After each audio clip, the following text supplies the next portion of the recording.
Okay, so first of all, I want to start off by giving a huge shout out to all of my friends that are into the habit of creating things. Music, videos, illustrations, stories. You always so inspiring when it felt like I was losing my voice. The most important step to getting over writer's block for me was getting inspired. And seeing you all expressing yourselves and creating unique bodies of art was enough to make you feel like the walk in the park it always was. So sincerely, thank you for being you, and thank you for sharing you. That said, during the making of this video, I was also inspired by a lot of other things. Things like... In a Rolling Stone interview conducted in January of 1994, Kurt Cobain, lead singer of American rock band Nirvana, would go on to say, and I quote, "I can barely get through it. I literally want to throw my guitar down and walk away. I can't pretend to have a good time playing it." In this interview, he was referring to Smells Like Teen Spirit, the band's most popular song till date. In a similar vein, famous French painter Claude Monet was known to destroy many of his own works due to dissatisfaction. And although his Water Lily series are so iconic today, he punctured or destroyed at least 30 canvases out of frustration, including some major works right before exhibitions. So I was going through my YouTube the other day, and I was pretty fed up with the recommendations on my homepage. This was on my alt account, which I've had for pretty much as long as I've had access to the internet. So I was subscribed to a lot of channels that just weren't doing it for me anymore. And while scrolling through my subscriptions, trying to trim off the excess, I came across some channels that I used to love but weren't uploading anymore, which was sad to see. But then I came across one that was just gone, and I was hit with a completely different feeling. When a piece of art you really connected to gets taken down, it's almost like a piece of you gets taken along with it. I can say that about this channel because although I don't really remember what it was about, there's a version of me that liked it enough to subscribe, and I'll never know why. Art is unique for its ability to preserve things in a way that nothing else can. At times, it can make you feel like you're connecting into one of the creator's memories and experiencing it from their perspective, while also sharing in their emotions.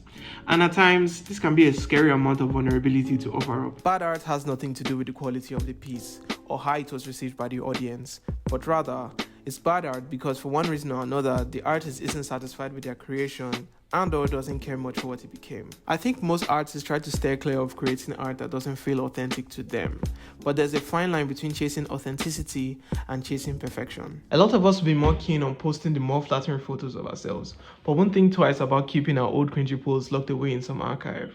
Full disclosure though, I'm not any different. But bad art is a concept that can only be felt by the creator, and that leaves room for error because no one is perfect. Claude Monet in his later years would experience cataract, a significant vision impairment, and would struggle with depression partly because of his deteriorating eyesight. And I can't help but feel like these feelings were part of the reasons why he destroyed so many of his paintings. Perfectionism is a shield that we carry around as artists, telling ourselves that it helps us be the best, when in reality, it's just another tool we use to manipulate people's perceptions of us, so we can finally feel safe and secure in ourselves. Expression is famously the opposite of depression, and I can personally attest to that as I've been at my lowest point mentally for a while now. And I've also been on my longest hiatus since I started uploading videos to this channel. It wasn't until a couple of months ago when I made this video that I was finally able to break free. And even though I still had those thoughts telling me that the video wasn't good enough and no one was gonna care, they were ultimately overpowered by my desire to create a memory of this happy moment in my life. I was so unsure about the video that I didn't promote it at all. But a few weeks later, I felt so happy watching it because I could feel the joy that that version of me felt.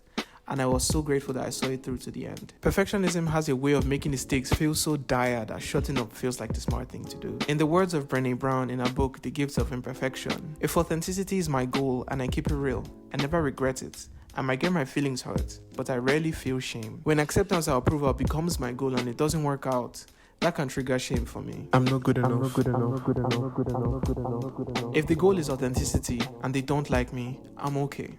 If the goal is being liked and they don't like me, I'm in trouble. It can be very tempting to chase after perfection because it sells us the false hope that maybe if you worked on it a little longer and you tweaked a little here and there, then maybe everybody would love it. Maybe everybody would love you. But then I like to remind myself of Leonard Cohen's lyrics on his song Anthem. There's a crack in everything. That's how the light gets in. I don't think it's a coincidence that Smells Like Teen Spirit and the Water Lily series are so beloved today. In fact, I think that because of their imperfections, their cracks, a lot of people were able to see themselves in them and connect with them. So take this as a motivation to go out there and create some bad art, because you never know who might need it. It might just be you in a couple of weeks. I'm taking my shot right now and ignoring all the voices that are telling me that this isn't good enough. Y2K Experiment is a psychological study that was conducted by Dr. Robert Clark in 1980. In it, 24 participants were told that they would be given a realistic-looking scar on their face, which was intended to make them feel physically unattractive. Makeup was applied to simulate the scar throughout the experiment. However, unbeknownst to the participants, the scar was removed before they ever interacted with anyone. The study is intriguing because even without a visible scar, the participants continued to believe that people were treating them differently because of their deformity. They reported feeling stigmatized, as if people were reacting negatively to their appearance, despite the fact that there was no scar on their face. Essentially, because the participants were under the impression that something was wrong with them, that affected the way they interpreted their interactions with others. I'm not really big on texting. I feel like I'm a boring person to talk to because I feel like my interests aren't that interesting to other people.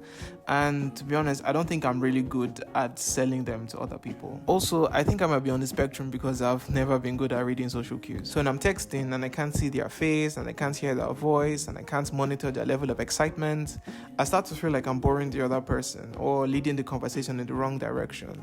And that starts to get exhausting after a bit. However, after learning about the Dartmouth guy experiment, I came to realize that I was actually just projecting my insecurities onto the people I was texting. And because I felt like I was boring them, I would pull away from the conversation and I wouldn't be as interested in keeping it going, and then they would actually start to feel bored because of that. It's a self-fulfilling prophecy where the world you imagine becomes your reality, just like the participants of the Dartmouth guy experiment. The mind is very powerful, and it can very much be a weakness, but it can also be a strength. When uploading videos to YouTube, I often feel the same uncertainty, but it's overshadowed by curiosity. I often ask myself, what will happen when I upload this video to a platform with a user base as vast as YouTube? And then I'm not so paralyzed anymore. If our beliefs and preconceived notions have such a drastic effect on how we interpret the world around us, then the power to change that world is well within our ability. Optimism is always a different outlook away, and the fear that keeps us from expressing ourselves could easily become the curiosity that makes us wonder, what if? Maybe perhaps I could be discovered by someone who will get it. I'm still not big on texting, but nowadays I just speak my mind and wait for the other person to let me know if they're feeling it or not. It's not a do or die affair. Put the power back in your hands. You see the world through your own eyes. You get to choose your own headcanon. The year 2000 or Y2K era ran from 1997 all the way up to 2006 and was the birthplace of so many subcultures. Cybercore, emo, the Harajuku J fashion wave, early hipster culture, and early internet meme culture. There are a lot of aesthetics associated with the Y2K era, but by far the most prominent one is futuristic optimism. Frutiger era is a design aesthetic that was all the rage during the Y2K era. It was characterized by a blend of glossy glass-like elements mixed with natural and futuristic motifs. It blended themes of nature like water, grass, or skies with technology like the iconic Windows 7 wallpaper. All of this represented the optimistic approach we had towards technology at the time. It wasn't designed to replace our current world, but rather coexist with it and bring about a brighter future. This is so inspiring to me because there wasn't any universal definition of that brighter future. Sure, I mean, we all had a vibe of what that could be like, but it was really up to the inventors to create that future. And few industries embody the futuristic optimism of the Y2K era like the gaming industry. I'm here for the PlayStation 2. The best entertainment system to hit the world. The PlayStation 2 would release on the 4th of March 2000 and is still the best-selling console ever made, officially taking gaming into the mainstream.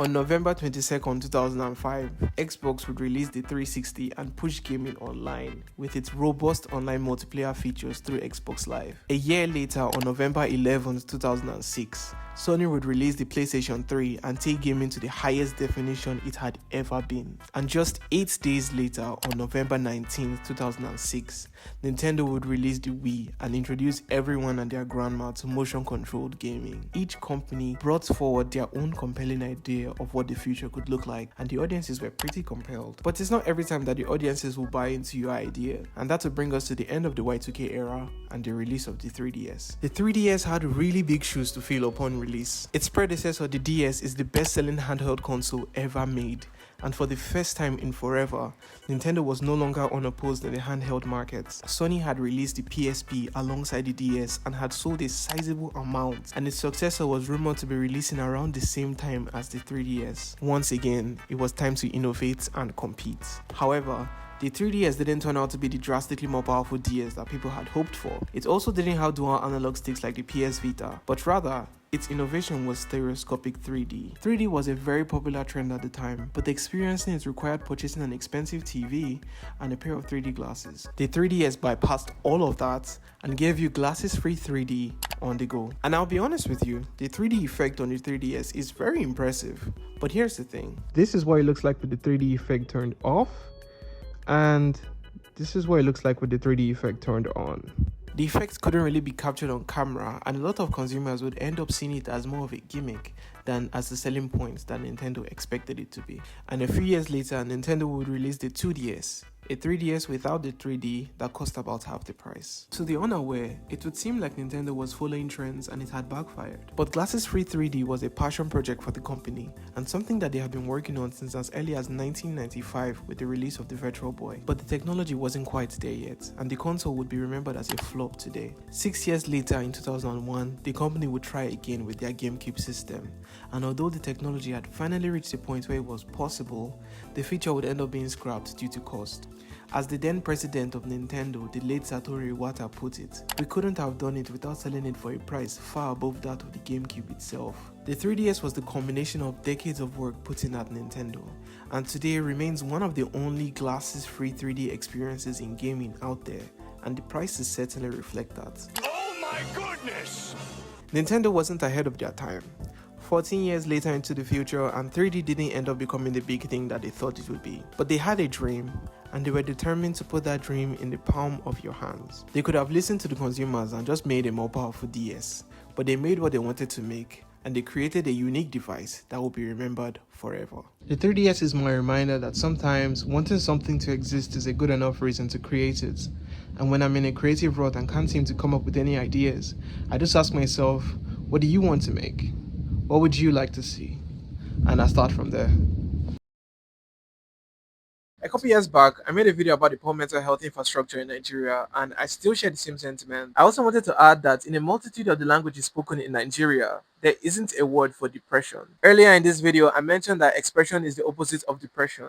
But when we can't unravel depression and communicate it between ourselves, how then do we even begin to gather our wits towards expression? And then Nigeria is also a developing country, which means a lot of us out here are not financially stable. A lot of us out here are also not financially literate. So it's a very big struggle when most people have to deal with their struggles and still clock into work. You may have been having the worst past 3 years of your life, but you don't even have the luxury of breaking down.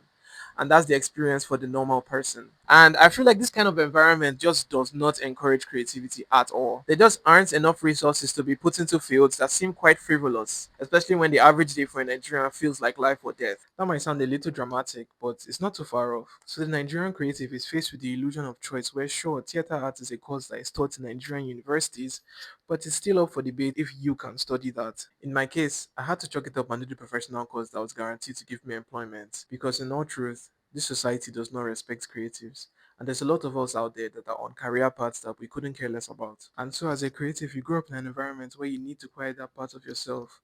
And the worst part is that there aren't even that many outlets for when you need to get it out of your system. Nigeria has turned its back on creativity so much that there are not nearly enough communities where culture can be shared. And communities are so important because they give us a space to let loose and give life to all the ideas that we starve of sunlight. The only community that I can say I've been a part of was basically created by my brother and his friends. Many years ago, they started skating at this park, and the people that saw them and wanted to join came around and they got their own boards.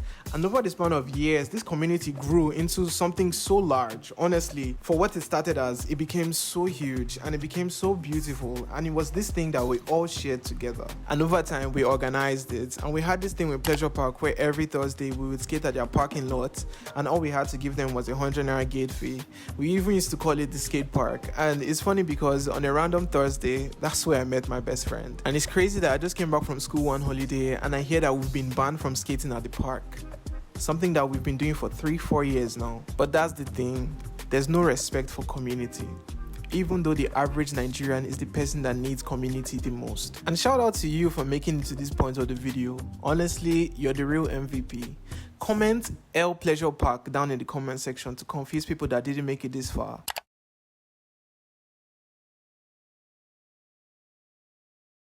It feels like the video just took a really dark turn, so I'm going to close it off on a good note, and I'm going to talk about one of the conversations I had with my aunt, which actually Loki inspired this video, and we're talking about being pragmatic. And it's funny because before this point, I wouldn't really consider pragmatism as a compliment. It seemed closer to pessimism in my head. But hearing her and the way she talks about it with so much fire, it really just gave me a whole new outlook at the word. Essentially, pragmatism is accepting things the way they are. And she talks about it like it's some sort of skill set, and I cannot unsee it. Pragmatism is basically just how you get your dreams to come true. And being pragmatic is looking at what's in your control and just focusing on only that. So it's like, I don't care about anything that I cannot control. And throughout this video, especially in this section, there are a lot of things that I cannot control that I've talked about. The economy, just how society is structured here. And yes, if I was stressing about all of that, then sure, I would actually see myself getting into the depressed territory. But I'm being pragmatic, I'm accepting the reality the way it is. And I'm not going to lie, for all the talk about how Nigeria stifles creativity, here I am, making this video, doing what I can, because at the end of the day, if I don't put something out, I'm still the person that's going to feel like shit. And for all the community that I've lost, although I would love to go to the skate park and skate one more time with my friends, I can't deny when my friends post things of their own, when we share things together, when we collaborate with each other, I can't help but feel like I'm a part of something. And even though it's not physical, even though it's not as tangible as I would like it to be, it's still a community, and I still accept it for what it is. And I'm just going to say in this section, I know reality isn't what we want it to be at times, but the best thing is to just do what we can about it and just forget about what we cannot do. And I'm just going to say, if there's anything you take away from this video, it's just two things I want you to take away, because there are actually just two steps to getting over writer's block. The first one is getting inspired, and the second one is taking action. The issue is that when we get inspired, our perfectionism wants to hold us back. Perfectionism is the shield that keeps your ideas from flying. Let go of that shield and go out there and make some bad arts. Then the second one is we are uncertain about how people will come across what we put out. Like, oh, are they going to like it? Or what if they don't like it? Or this. The thing is, these people don't exist. You've not posted the video, so they don't even exist yet. So why are you projecting your fears onto them? How about instead of projecting negative things, you project positive things? Like, what if they love it? Like, what if everybody just vibes with my shit? Like, I mean, that wouldn't be so bad. And then the third one is like, sometimes coming up with an idea can actually be really hard. I actually get you just sitting down and you just not having anything to talk about. But think about what you want to make. Think about what you want to see, the kind of video you want to see, what you want to talk about, and then just start from there and just start making it. And of course, be pragmatic as an important step. After you get inspired, be pragmatic. Don't go and start thinking about something that is impossible. Don't go and start cramming in so many ideas into your project that you can't even see it becoming a video. Just try and keep it simple and go out there and make your shit. Anyhow, I've been Rema Osai. This is the Sundry Creators Club. Thank you so much for watching, and I'll see you guys in due time. Peace.